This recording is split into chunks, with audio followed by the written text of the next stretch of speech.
The classroom floated in the dark silence of space, a bright bubble of light attached to the massive orbital academy station Perseus 7.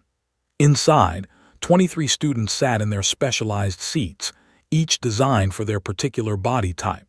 Some seats held atmosphere bubbles, others had gravity adjustments. A few contained liquid suspension fields for aquatic species.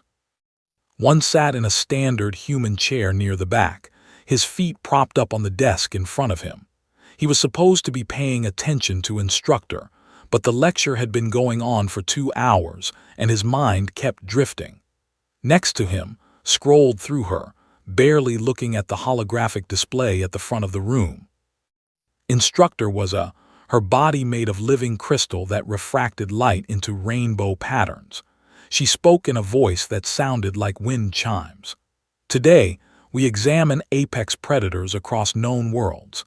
Understanding these creatures is essential for any working in coalition space. The hologram shifted, showing a creature from the planet 4. It looked like a floating jellyfish with tentacles that sparked with electricity. The student, whose body was made of compressed gas inside a containment suit, made a sound of distress. The Storm Drifter said, "Threat Index Rating, 4.2, responsible for 17 deaths on 4 in the past decade. It hunts by sensing electrical impulses in the nervous systems of its prey." Several students took notes. Some shuddered. The hologram changed again, this time showing something that looked like a 6-legged wolf covered in metallic scales.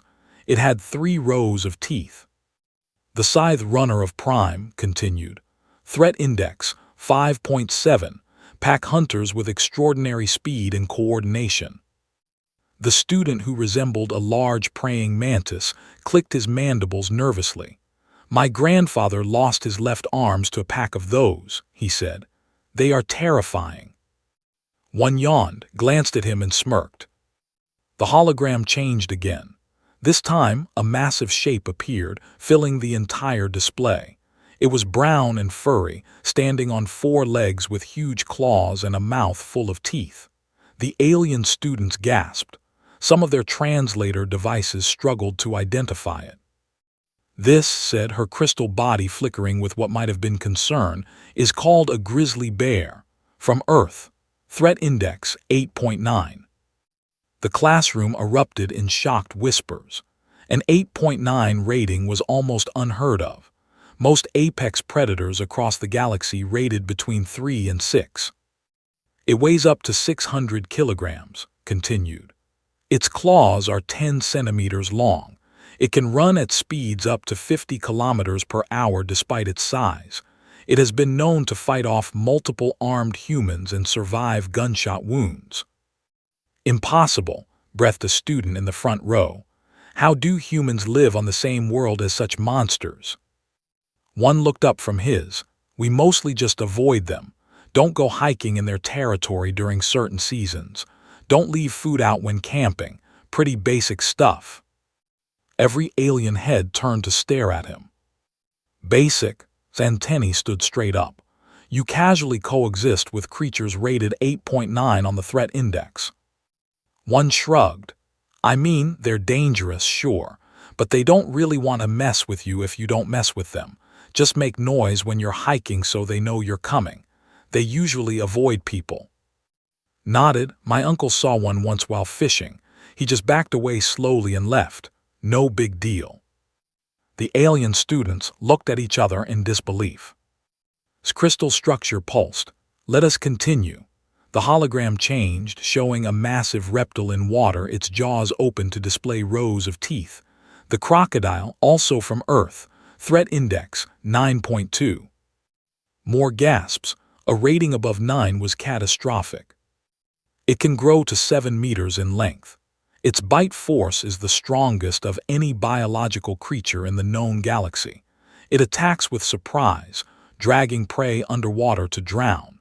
It has remained virtually unchanged for millions of years because it is already a perfect predator." A small student, who looked like a floating orb of light, dimmed considerably. "And humans swim in the same waters as these?" "Well, not in the same spots," said. There are signs, warning crocodiles. You just don't swim there. But what if you didn't see the sign? They asked. Then you'd probably get eaten, one said matter-of-factly. That's why you check before you swim. Same with jellyfish, sharks, stingrays, and riptides. Sharks' voice went up an octave. There are more. Brought up another image. A great white shark, its mouth open, showing rows of serrated teeth.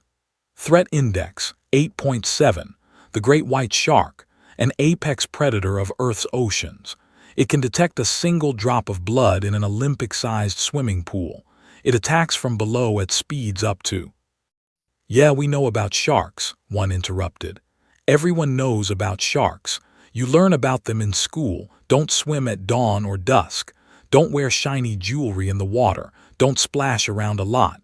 Pretty standard ocean safety. The classroom was silent. Every alien stared at the two humans with something between horror and awe. His gaseous form swirled anxiously in his containment suit. Your planet has multiple apex predators rated above 8 on the threat index, and you teach children how to avoid them as standard safety. Well, yeah, said. What else would we do? Just never go outside. His crystalline fingers tapped against her podium, making a sound like breaking glass. Students, I must inform you of something crucial. Earth is classified as a Class 12, the highest possible rating. She brought up a file on the hologram. Official coalition documentation appeared, stamped with warning symbols. Earth's classification was disputed for decades, said. Many in the coalition believed the reports were exaggerated. How could any species evolve and thrive on such a world? But the evidence was overwhelming. She began listing facts. With each one, the alien students looked more disturbed. Earth's atmospheric oxygen concentration is toxic to 40% of coalition species. Its gravity is 1.3 times the galactic standard. Tectonic activity causes regular earthquakes and volcanic eruptions. Weather systems called hurricanes and tornadoes can destroy entire population centers. The planet is 70% covered in a liquid that drowns most galactic species. Solar radiation levels require protective measures. And yes, it contains hundreds of species capable of killing the dominant species, humans. Clicked his mandibles rapidly, a sign of extreme agitation. How did humans survive long enough to develop civilization? One scratched his head. I mean, we're pretty good at adapting and using tools. We figured out fire pretty early, which helped, and we learned to avoid the really dangerous stuff or hunt it before it hunted us. Hunt it? His voice was barely a whisper. You hunted the apex predators. Sometimes, said. Mostly we just learn to live around them. You respect nature, it mostly respects you back. Usually. Usually, several students said at once. Well, sometimes a tiger or a lion would attack a village, one said. Or a snake would get into someone's house, or a bear would raid farms. Then you'd have to deal with it, but that was pretty rare. Dimmed her light, a sign of deep thought. Class, this is the essential lesson today. Humans are from a Class 12. They have evolved not just physical resilience but psychological resilience. What we consider nightmare scenarios, they consider normal environmental hazards. She looked directly at one end. You too are. Do you understand what that means to the rest of us? One and exchanged glances. They honestly didn't. Not really, one said. We're just people. Just people, repeated, his voice filled with something like wonder. Just people from a world that would kill most of us within hours. The classroom discussion continued, but an uneasy tension had settled over the alien students. They kept glancing at the two humans, seeing them in a new light. These weren't just classmates. These were beings who had survived conditions that would be classified as extreme hazard zones anywhere else in the galaxy. And they didn't even seem to realize how extraordinary that was. That was when the alarms began to blare. The alarm sound was sharp and painful, designed to cut through any species hearing range. Red lights flooded the classroom, spinning in dizzying circles. The pleasant hum of the station's life support systems changed to a harsh, urgent wail. The station's AI voice, calm but firm, spoke through every speaker. Alert! Containment breach in Xenobiology Research Lab 7. Hostile entity has escaped. Threat level catastrophic. All personnel evacuate to emergency pods immediately. This is not a drill. Repeat, this is not a drill.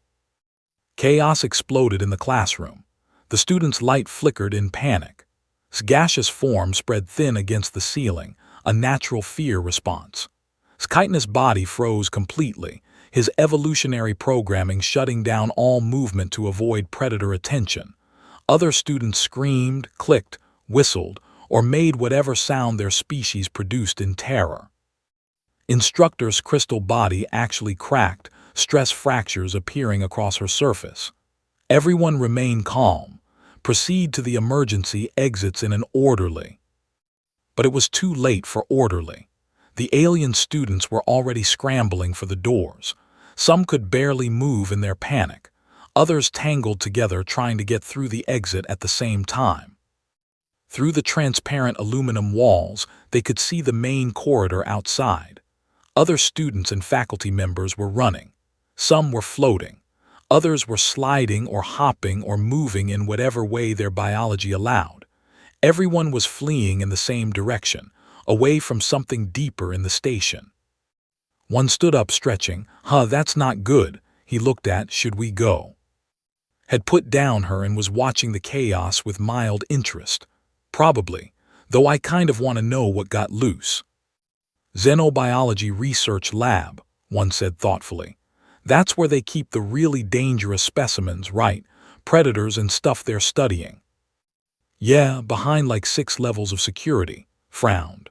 Whatever got out must be seriously bad if it broke through all that. The building shook. Not violently, but enough that everyone felt it. The lights flickered.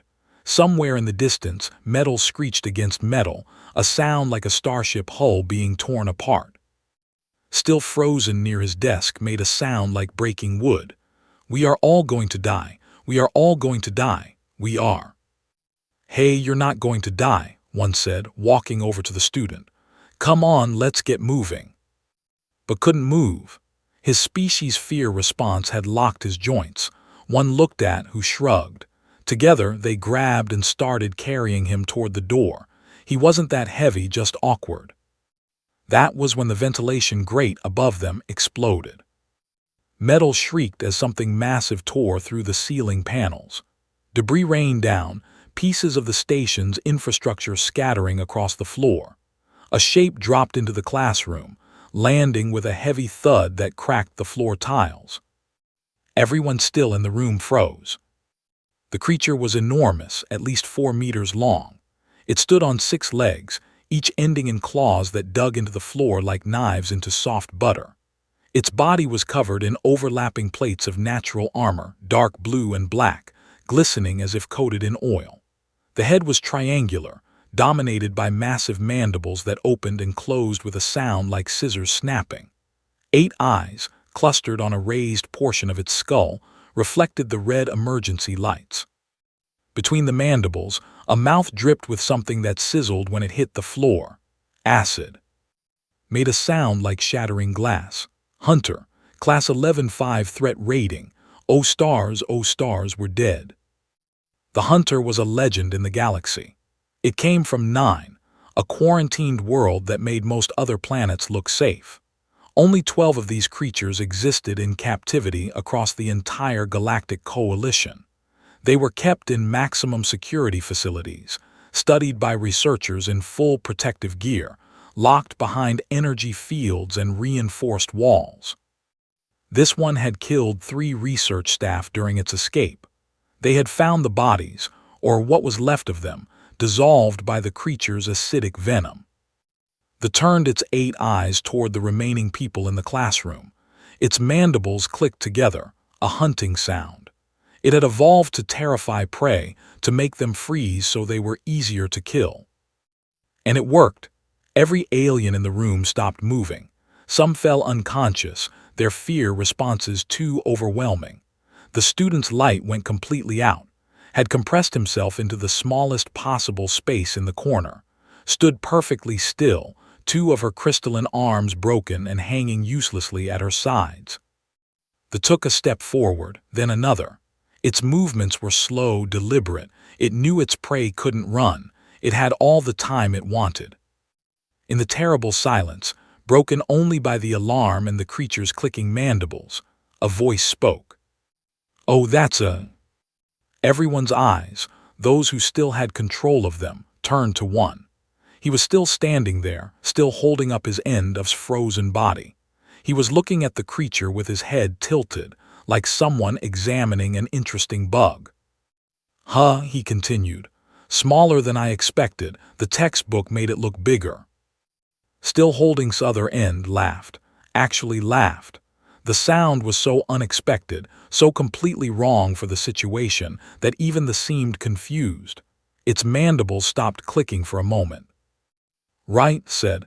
"It just looks like a beetle and a lobster had a baby. Kind of cute, actually." The alien students couldn't process what they were hearing. Cute. This nightmare creature that dissolved its prey alive was cute. They apparently didn't appreciate being called cute. Its 8 eyes focused on the two humans. It recognized them as prey, soft, squishy, no natural armor or weapons. Easy targets. It lunged. The creature moved with incredible speed, closing the distance across the classroom in less than a second. Its mandibles opened wide, venom dripping. In that moment, everyone watching thought the same thing. The humans were about to die in the most horrible way possible. One and dropped. The student hit the floor with a thud, but at least he was out of the way. The two humans moved in opposite directions, splitting up instinctively. They had to choose a target. It chose one, probably because he was closer. It pivoted, its 6 legs carrying it forward, claws scraping against the floor. One grabbed the nearest object, a chair, and held it in front of him like a lion tamer. "Hey, no, bad creature." He was scolding it, like it was a misbehaving dog. The paused again, its simple predator brain confused. Its prey was supposed to run or freeze. This prey was shouting at it and holding up a piece of furniture. "One to your left," shouted. She had grabbed a fire extinguisher from the wall. These were standard on every station, designed to work in various atmospheric conditions. She pulled the pin and aimed. A blast of compressed foam shot out, hitting the clustered eyes. The creature reared back, mandibles snapping wildly. It made a sound like metal scraping stone, a roar of anger and confusion. "Nice shot," one said. He swung the chair and smashed it into the creature's mandibles.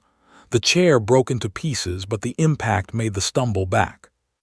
From their positions on the floor against the walls, frozen in terror, the alien students watched in absolute shock. The two humans weren't running. They weren't freezing. They weren't dying. They were fighting back. And somehow, impossibly, they were treating a Class 11-5 threat-rated apex predator like it was a pest problem. One grabbed another chair, was already moving to a better position, looking for something else to use as a weapon. They didn't have a plan. They were just adapting, using whatever was available, working together without even needing to discuss it. They wiped the foam from its eyes with one of its front legs. It focused on the humans again. This time, there was no confusion in its movements. This time, it was angry. The creature charged again, all 6 legs pumping, its full weight and speed directed at one. This wasn't a hunting lunge anymore. This was an attack meant to kill. One stood his ground, chair raised, and was already moving with the fire extinguisher ready.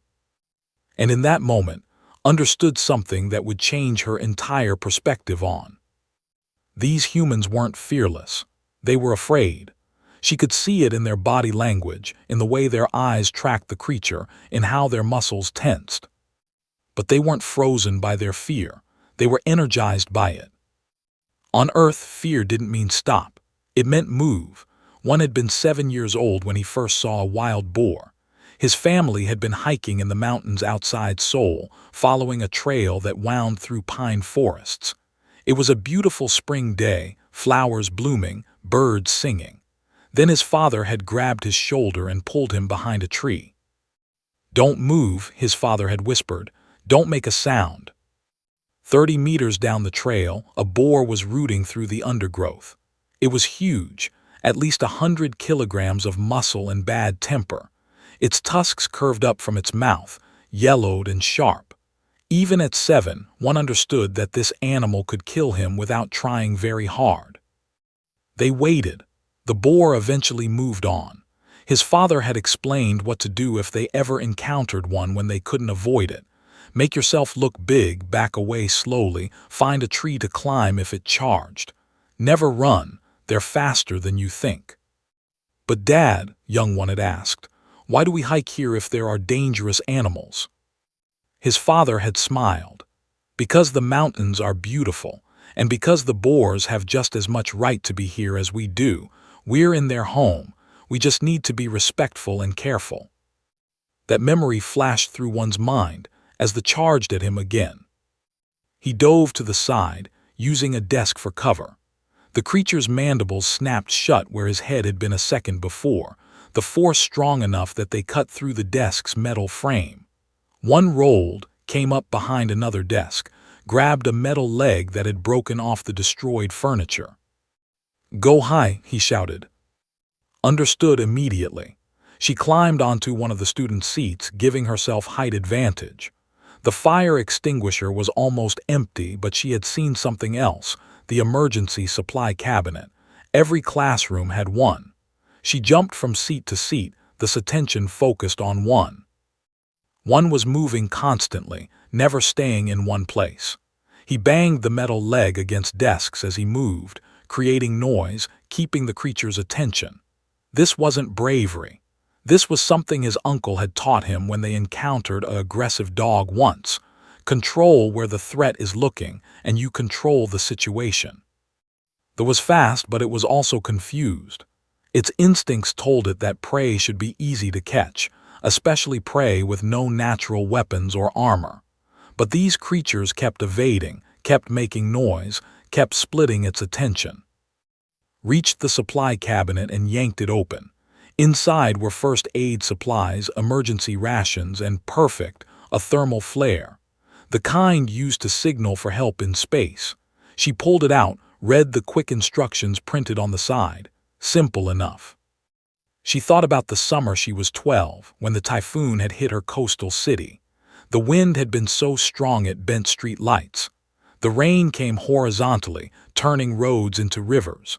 The ocean had risen, swallowing the beach and threatening the. Her family had huddled in their apartment, listening to the building creak and groan. Her mother had been scared, but she kept moving, kept checking supplies, kept monitoring the news. "Being scared is fine," she had told Young. "Being frozen is what gets you hurt. Fear is information. Use it."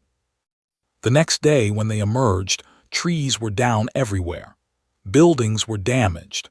But they had survived because they prepared, because they respected the danger but didn't let it paralyze them. Activated the flare and threw it. The thermal flare ignited in midair, burning at over 2,000 degrees. It landed on the floor between one and the. The creature recoiled, its heat-sensitive organs overwhelmed. All 8 eyes squeezed shut. It made that scraping metal sound again, backing away from the intense light and heat. Now yelled. One didn't need more instruction.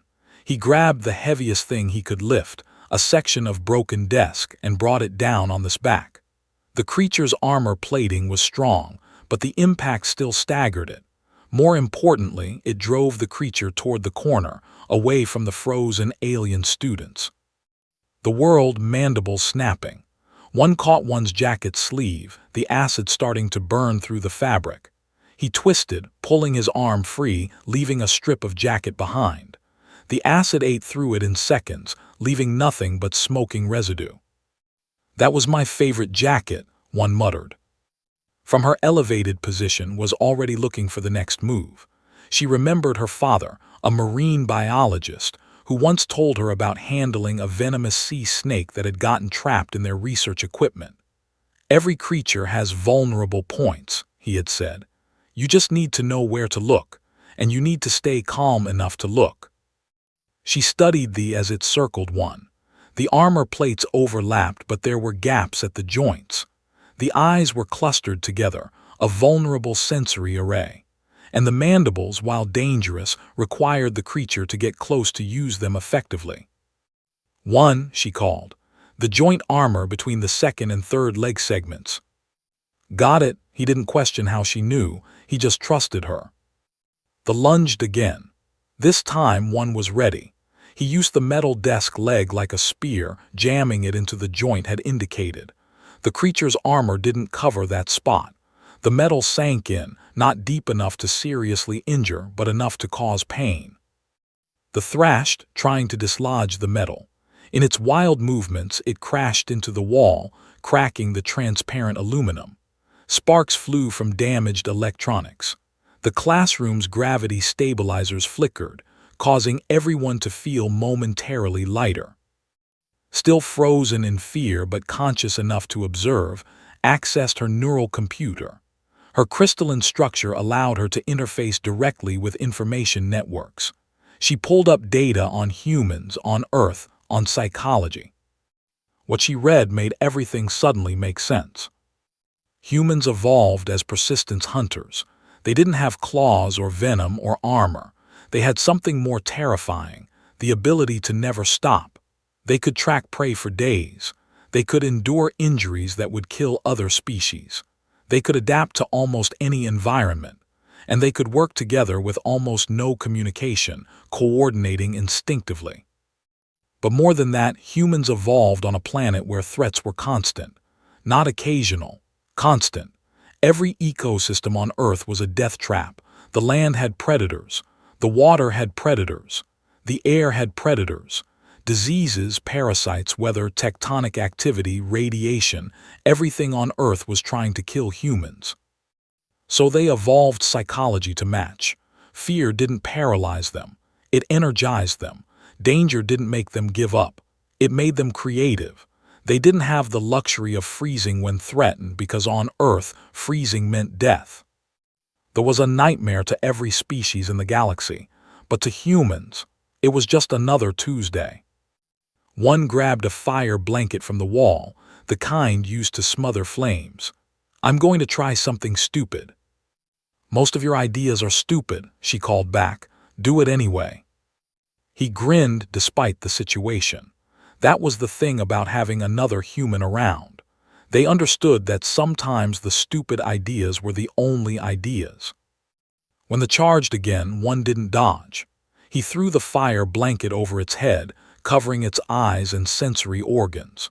The creature immediately panicked, shaking its head, trying to dislodge the blanket. Its movements became uncoordinated, desperate. Jumped down from her elevated position, landing hard but keeping her feet. She had found a welding torch in the supply cabinet. Every station had them for emergency repairs. It wasn't much of a weapon, but fire was fire. She ignited it and held it near this head. Not close enough to burn, but close enough that the heat sensors in its armor could detect it. The creature froze, its predator instincts suddenly confused. Fire was dangerous even to heavily armored predators. "Easy," said, her voice surprisingly gentle. "We're not trying to hurt you, just calm down." The mandibles clicked uncertainly.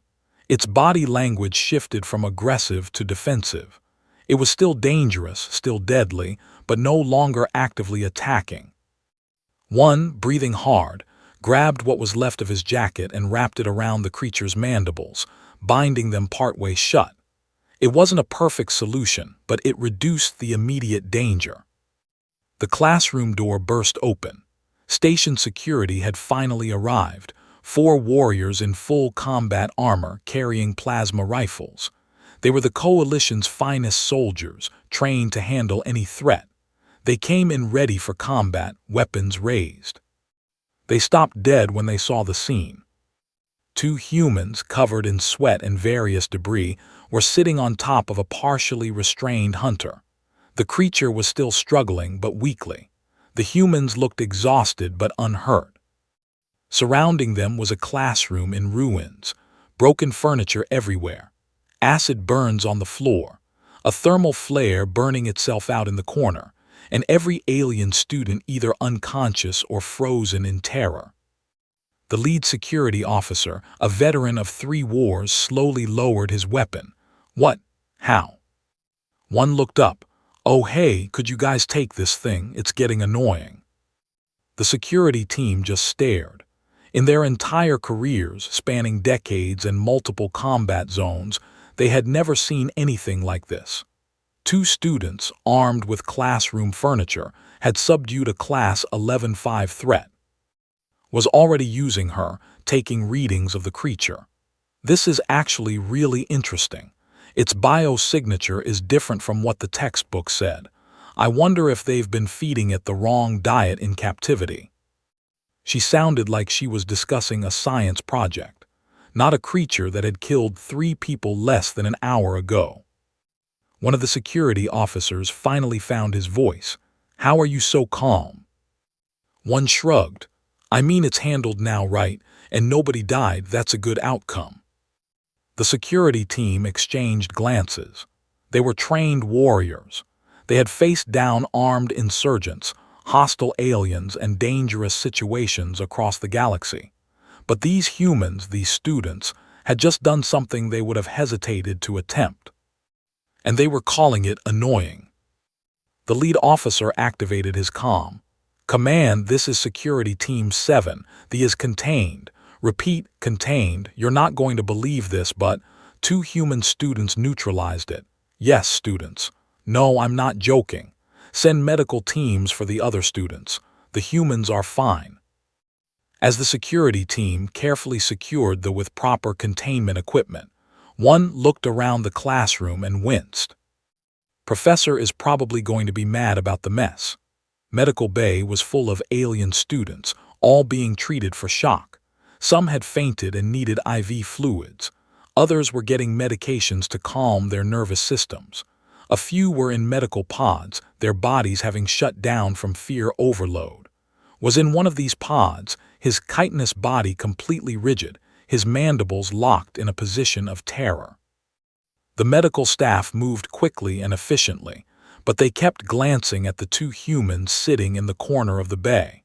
One and were waiting their turn for examination, looking completely out of place among the traumatized aliens.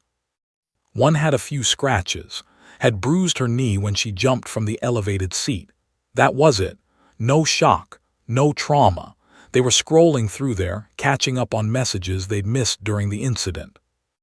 My mom wants to know if I finished my astrophysics homework, said, shaking her head. Like Mom, I just fought off a, can the homework wait? Did you finish it though? One asked. Yeah, last night, due tomorrow anyway. Nice. A medical drone floated over to scan them. It beeped in confusion. Their heart rates were elevated but returning to normal. Adrenaline levels were high but dropping appropriately. No signs of psychological trauma. No indication of shock or distress beyond what would be expected after mild exercise. The drone's AI struggled to process this. It had been programmed to expect severe trauma responses after exposure to Class 11-5 threats. Its protocols didn't account for subjects who seemed fine. It beeped again, this time requesting a full neural scan. Maybe there was delayed shock that hadn't manifested yet. Do we have to do that? One asked. I really need to get to my next class. We have a practical exam on gravitational wave detection. The drone beeped insistently. Station medical protocol required full examination after threat exposure. No exceptions. Sighed, fine, but make it quick. The neural scans came back normal. Better than normal, actually. Despite encountering a creature that should have traumatized them permanently, both humans showed remarkable psychological stability. Their amygdalae, the fear centers of their brains, had activated appropriately during the threat, but hadn't been overwhelmed. Their prefrontal cortices had remained active throughout, allowing rational decision-making even under extreme stress. The medical AI flagged this as impossible and ran the scans again. Same results. A human doctor came over to check on them personally. She was one of only 3 human medical staff on the station, and she'd been dealing with the aftermath of the incident all morning. "How are you two feeling?" she asked, genuine concern in her voice. "Pretty good," one said. "Tired, hungry, that took a lot of energy." "We should probably get checked for acid exposure," added. "That stuff got pretty close to us." Doctor ran her scanner over them both. No chemical burns, no acid damage. They'd been lucky, or more likely, very careful. She sat down on the bench next to them and spoke quietly. "The entire station is talking about what you did. There's already news crews trying to get access for interviews. The station commander wants to meet with you. Coalition security wants statements, and about a dozen departments want to study you." One made a face. "Can we just go to class instead?" Doctor laughed, but it was tired. "You don't understand. You two did something that's going to change how the entire galaxy sees humans. A hunter is one of the most dangerous creatures in known space. Security teams train for months on how to handle them. And you two, with no combat training, using classroom furniture, just handled it." "We didn't really have a choice," said. "I mean, what else were we supposed to do? Just let it eat everyone?" Most species would have frozen. Their evolution doesn't prepare them for active threat response. Fight or flight is mostly flight for them, or freeze, but humans— Doctor shook her head. "Humans fight, even when you probably shouldn't, even when the odds are terrible, you just fight anyway." "Is that weird?" one asked. "To the rest of the galaxy, yes, very weird. Humans are already classified as, but most species didn't really understand what that meant. Now they do. You two just became the face of what humans can do." Before either could respond, the medical bay doors opened. Station commander entered, her 6-legged form moving with practiced grace. She was a species known for their strategic thinking and leadership. Her exoskeleton was marked with insignias of rank and achievement. "The humans," she said, her translator rendering her clicking sounds into galactic standard language. "I need to speak with you both, now." Doctor stood and bowed slightly. "They're medically cleared, Commander." The commander's compound eyes fixed on one and, "Follow me, we have much to discuss." They were led to a conference room in the station's administrative section. Inside, several important-looking aliens were already seated. The security chief, the head of research, representatives from the Galactic Coalition Safety Board, and surprisingly, instructor, her crystalline body still showing cracks from her fear response earlier. Commander gestured for one and to sit. They did, feeling increasingly uncomfortable. This was starting to feel very official and very serious. "Let me be direct," the commander said. "What you did today should have been impossible. A hunter has a threat rating that puts it above most military weapons. It's an apex predator from one of the most dangerous planets in the galaxy. And you two, with no weapons, no training, and no backup, subdued it." "We had backup," one said. "Security showed up eventually." "After you had already neutralized the threat," the security chief said. "He was the same species as the warriors who'd arrived to help. His 4 arms were crossed over his chest. My team is trained for combat. They're veterans, and they wouldn't have attempted what you did without heavy weapons and a tactical plan." "We didn't really have time for a plan," said. "It was happening, so we just dealt with it." "Just dealt with it," repeated, her voice like breaking glass. "You just dealt with a creature that made me, a professor with 40 years of xenobiology experience, crack my own body structure in terror." "We didn't mean any disrespect," one said quickly. "We know it was dangerous. We were scared too. We just couldn't afford to freeze up." The head of research, a floating jellyfish-like being named Al, pulsed with bioluminescence. This is the key question we need to understand. How is it that humans can experience fear but not be paralyzed by it? Every other species in that classroom either fainted or froze. Their evolution has hardwired flight or freeze responses, but humans seem to have a different reaction. Thought about it? I guess on Earth, if you froze when something dangerous showed up, you just died. Natural selection. The humans who could keep thinking when scared were the ones who survived to have kids. For millions of years, one added, Earth has always been dangerous, like constantly dangerous, so humans who couldn't handle fear didn't make it. Commander's mandibles clicked thoughtfully. Your planet selected for active threat response over freeze response. Evolutionary pressure over such a long time would indeed hardwire different instincts. It's more than instincts, said. She had accessed her and was reading from it. I've been researching human culture since the incident. Human children are taught from a very young age how to respond to dangerous situations. They practice evacuations. They learn basic first aid. They're told stories about people who survived impossible odds through quick thinking. She looked up at the two students. Your entire culture is built around the assumption that danger is normal and must be prepared for. You even have a saying, I believe. Hope for the best, prepare for the worst. Yeah, that sounds right, said the Coalition Safety Board representative, a being that looked like a floating cluster of tentacles, spoke up. We need to revise our threat assessment protocols.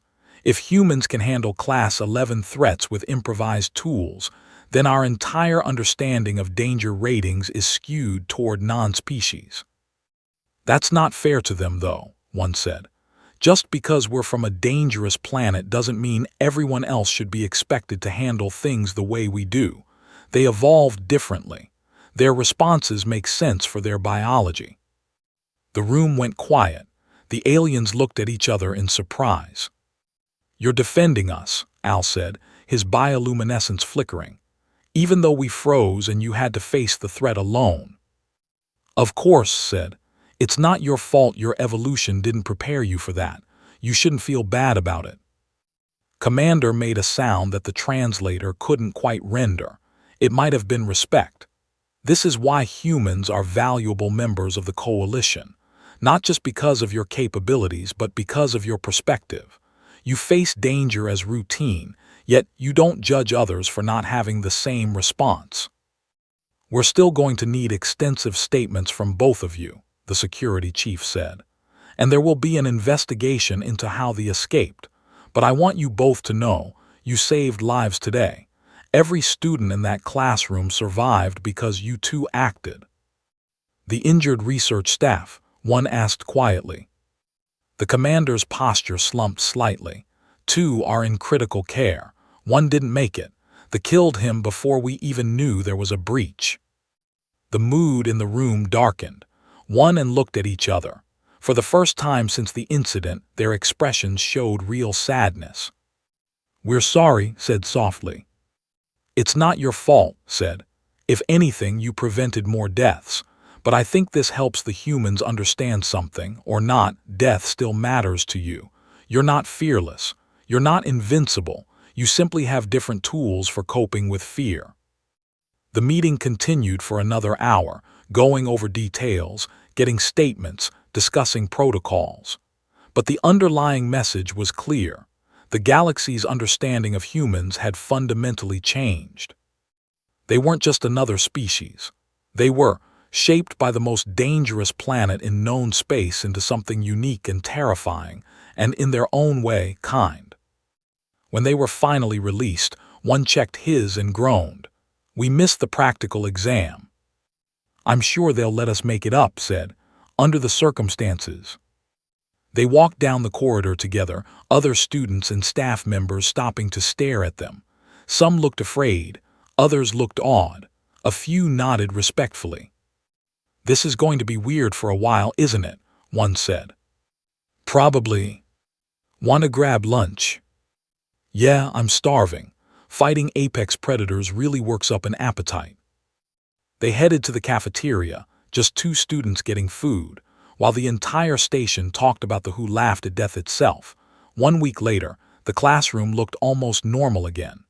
The maintenance crews had repaired the ceiling, replaced the damaged furniture, and cleaned the acid burns from the floor. Only a few scorch marks remained, and those would be fixed by the end of the week. Orbital Academy Station Perseus 7 was returning to routine operations. But nothing felt routine anymore. One walked into instructor's xenobiology class and immediately noticed the changes. Every alien student turned to look at them, not with casual curiosity like before, but with something much more intense: respect, awe, and, in a few cases, fear. Had been released from the medical pod 2 days ago. His chitinous body had recovered, though he still moved stiffly. When he saw the 2 humans enter, his antennae dipped in what his species used as a greeting bow, a sign of deep respect. "One," he said, his mandibles clicking nervously. "I wanted to thank you. You saved my life. You saved all of us." "You don't need to thank us," one said, sitting in his usual seat. "Anyone would have done the same thing." "No," said firmly. "Anyone would not have." I froze. "Everyone froze except you two. That is the difference between my species and yours." Pulled out her. Different doesn't mean better or worse. It just means different. Other students started gathering around them. The gaseous student floated closer in his containment suit. "I have been researching Earth since the incident. The information I found is disturbing." "Disturbing how?" one asked. "Your planet has storms that can destroy entire cities.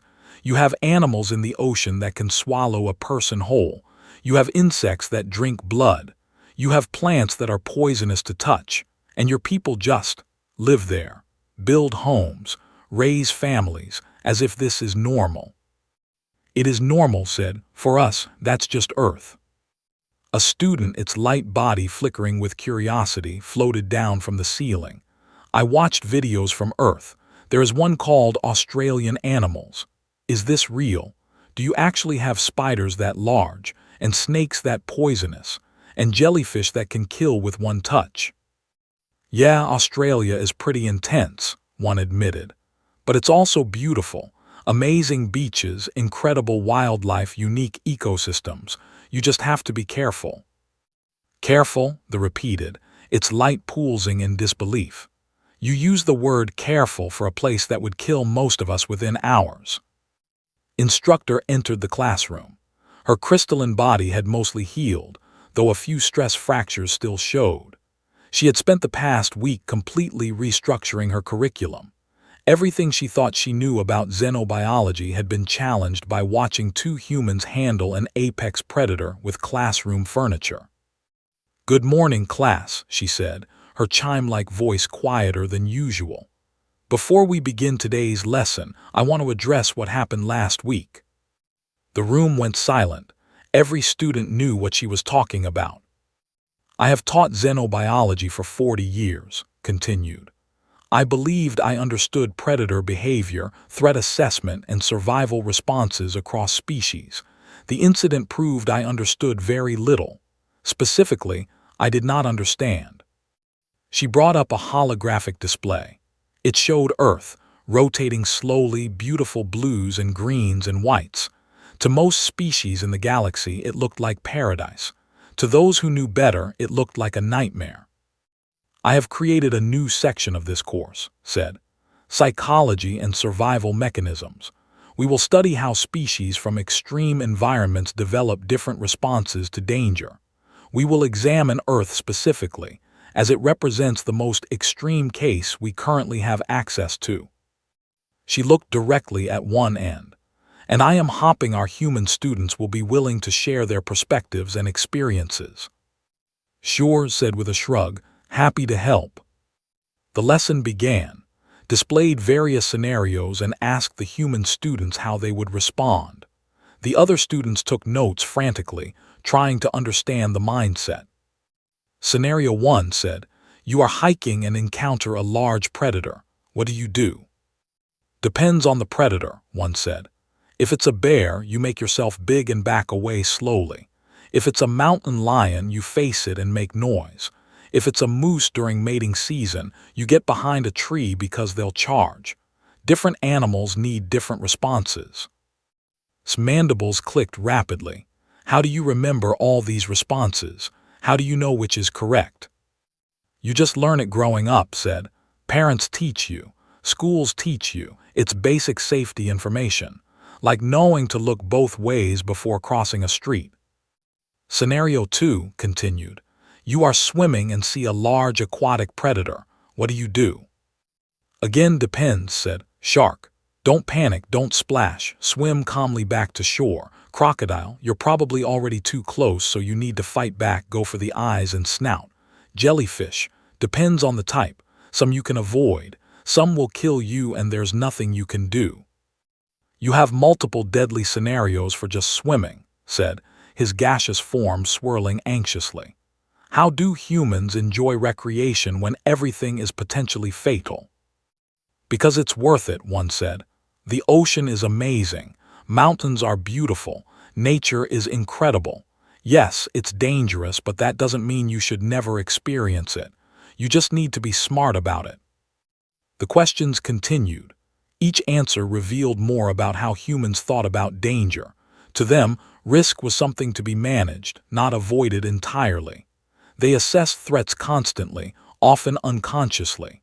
They prepared for worst-case scenarios while hoping for the best, and they accepted that danger was a permanent part of existence. During a break, several students approached one and with more personal questions.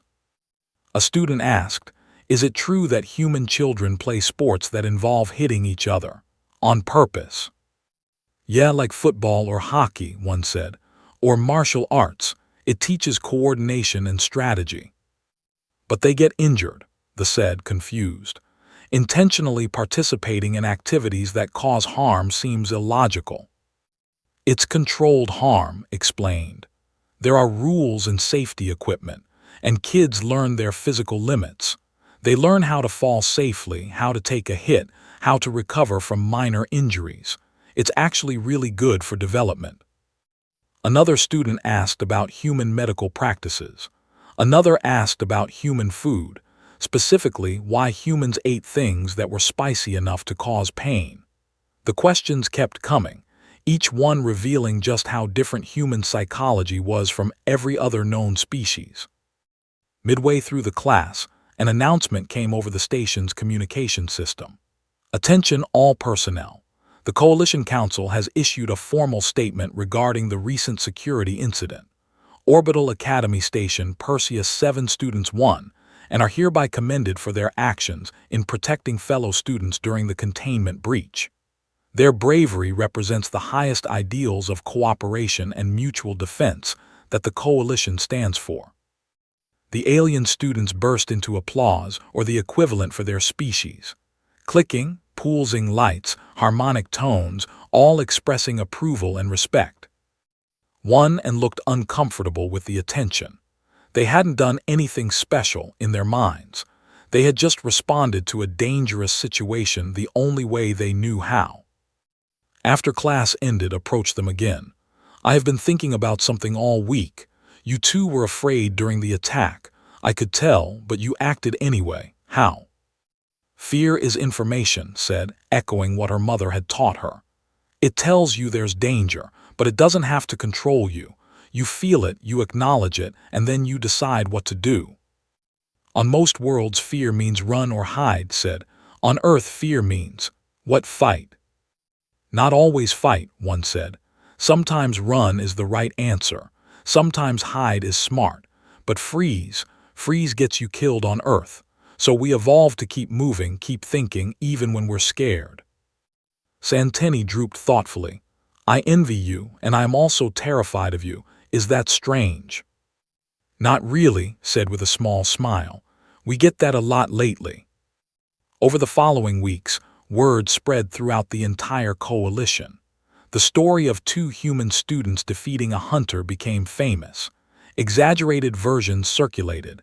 Some said they killed it with their bare hands. Others said they showed no fear at all. The truth was more modest but somehow more impressive. Other humans throughout Coalition space started noticing a change in how they were treated. Some aliens became more cautious around them. Others became curious, asking questions about Earth and human culture. A few became admirers, fascinated by the mentality. The Coalition military began recruiting more humans for emergency response teams. Research institutes started offering grants to study human psychology and stress responses. And perhaps most significantly, the Coalition Safety Board began redesigning threat assessment protocol to account for species-specific responses.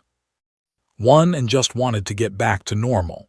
They attended classes, completed assignments, and tried to ignore the attention. But they couldn't escape what they had become, symbols of what represented to the galaxy.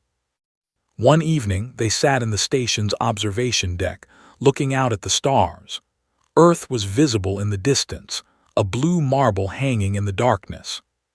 "Do you think we changed how aliens see us?" one asked. "Maybe," said, "but I don't think we changed who we are. We're still just people from Earth. We did what made sense in the moment."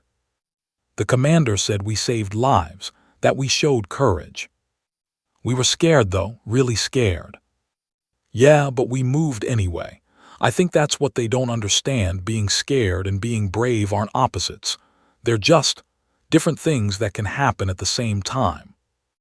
They sat in comfortable silence, watching their home planet rotate slowly. Somewhere down there, people were going about their lives, completely unaware that two of their own had become famous across the galaxy. They were hiking in mountains with bears, swimming in oceans with sharks, building homes in tornado zones, farming in earthquake regions, living with danger as a constant companion and not thinking twice about it. Because that was just Earth, that was just normal. And maybe, one thought, that was what made humans special in the galaxy. Not that they were braver or stronger or smarter than other species. They were just from a place that didn't give them the luxury of freezing when danger appeared. They learned to laugh at death because death was always there, waiting, and laughing was better than crying. "We should probably write home," said.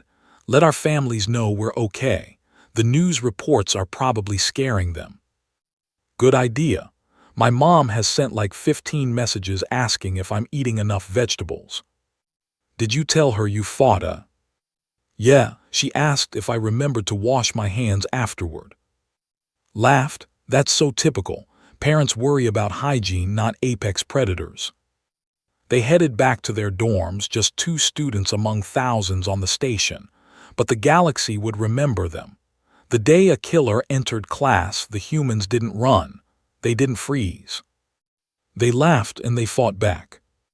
And in doing so, they taught the entire Galactic Coalition a truth that Earth had known for millions of years. Survival doesn't require fearlessness. It requires the courage to move forward despite the fear. That was the lesson of, that was the gift of Earth. And as one and disappeared into the crowd of students, the galaxy was still learning what that truly meant.